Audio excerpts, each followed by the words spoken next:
So little did I know I had Apple Plus. I think you get it free from T-Mobile if I'm not mistaken. I installed it, and the first one actually on the app, because of course I've seen other Apple movies like Killers of the Sacred Flower.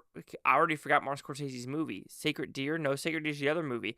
Anyway, and also Napoleon, but this is The Instigators. Matt Damon, Casey Affleck, you are up. Let's find out.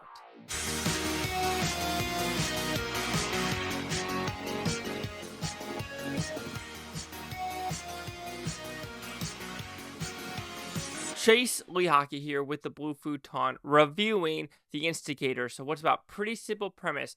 There's a plan to rob a mayor, right, in Boston. And of course, corruption in the Democratic Party of Boston. Of course. I mean, let's be honest, there's probably corruption in every single mayor's office around the world. You have like Mendez, who did the Egyptian gold. You have Wiener with the Wieners. You have other stuff. Anyway, so they want to steal what is ever in the the election night, or we want to call it, because so many people are donating money. Well, there's no cash. There's no cash, but they steal a bracelet. And this bracelet has a code that links to this safe with all the money in it. So can Matt Damon and Casey Affleck get this funds? Even though Matt Damon only needs $32,480 for something in his life. But also he's a Marine, and so Chau's in the movie as well to be his psychiatrist and to figure the way out from point A to point B to point C in this interestingly weird dark comedy action movie. So did I like this film? It was fine. I just think it was kind of disjointed overall. Like, way too many characters that did nothing to this plot. However, there are some good action set pieces, like the car chases and... Okay, maybe that was the only car chase sequence. I mean, this movie, it doesn't know what it wanted to be. It does not know what it wants to be. Does it want to be a serious movie? Does it want to be an idiot comedy? Does it want to be a serious comedy? Does it want to be an action movie? Does it want to be a political heist movie? It doesn't know what it wants to be. The tone of this movie is all over the place, just like me right now. But the positives, Casey Affleck, Matt Damon, they have connection. I think they always had connection because they're like childhood friends.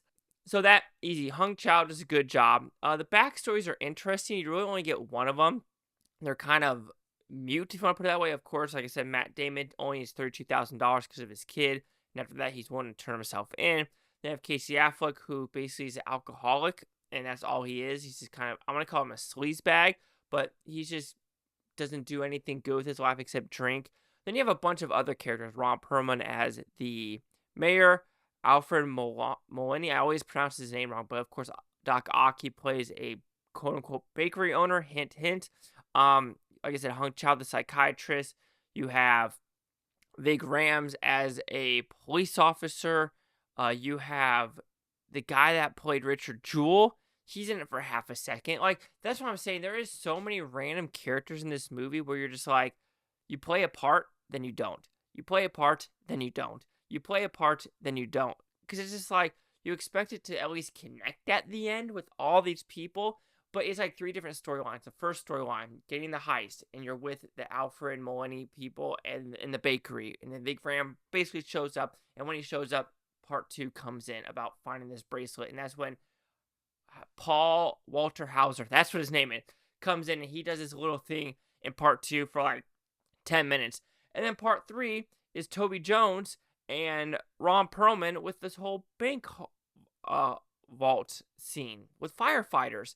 And you're just like, what? This is all over the place. And how it ends too, it's like, how it ends is like, is corruption always going to just stay in Boston? Is that what it means? Because let's be honest, Boston, like there's cities like Boston, LA, Chicago, San Francisco. Those cities will 100% always be Democrat. And of course, like I said, you have other cities like, rural America, Oklahoma, Wyoming will always be Republican. Of course, you have some onesie-twosies like the Dallas mayor just switched to Republican. You have other, cities that can change. I think I prefer that style of like, switching up. But man, when you have like, anyway, So it's an interesting movie because Doug Wingman, interesting director, he did a very anti-Brett Kavanaugh documentary. So it's very interesting. I know he's very left, that he would make a movie about this, about, the Boston, Democrats being corrupt. So I find that interesting that he would actually direct this movie. But hey, good for him for trying something different. But I just think this movie's janky. Like Matt Damon's character, yeah, he's been a Marine for 4 years, but his character, man, he doesn't feel like a Marine at all. And maybe because we're so used to the gung-ho Marine, I know some Marines, it's like, they're serious. Most of them are fucking serious. This one, not really. It's like Casey Affleck's attitude is more on the Marine side rather than Matt Damon's. Matt Damon's is more the lackadaisical, like, oh, getting arrested. No, Casey Affleck's more like, nah, I've been shot. I need to figure my shit out. I'm trying to survive. So it's odd. The character dynamics of how it's written, it just felt odd and just weird. I mean, did I have fun with this movie? Sure, absolutely. But just when the overall package was done, I was kind of confused. Like, you're opening a Christmas gift and you're thinking it's like something you want, and you open it, but it's like, it's intriguing. You don't want it, but you're like, what? This is, if it's, huh? So the Instigators will receive a 3 out of 5 with Futons, which equals that 60%. So to the critics, news scores gave this one.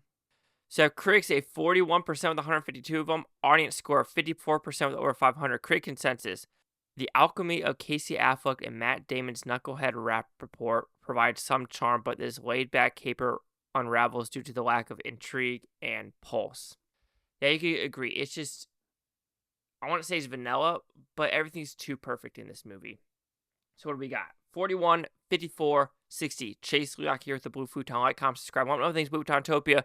You Blue Futonians, take a watch. Have a great day. I'm watch this tape tomorrow, week from now, month, and a year from now. Every single freaking one of you. Peace and love. Peace and love. And don't rob banks, because it's going to be actually very, very hard.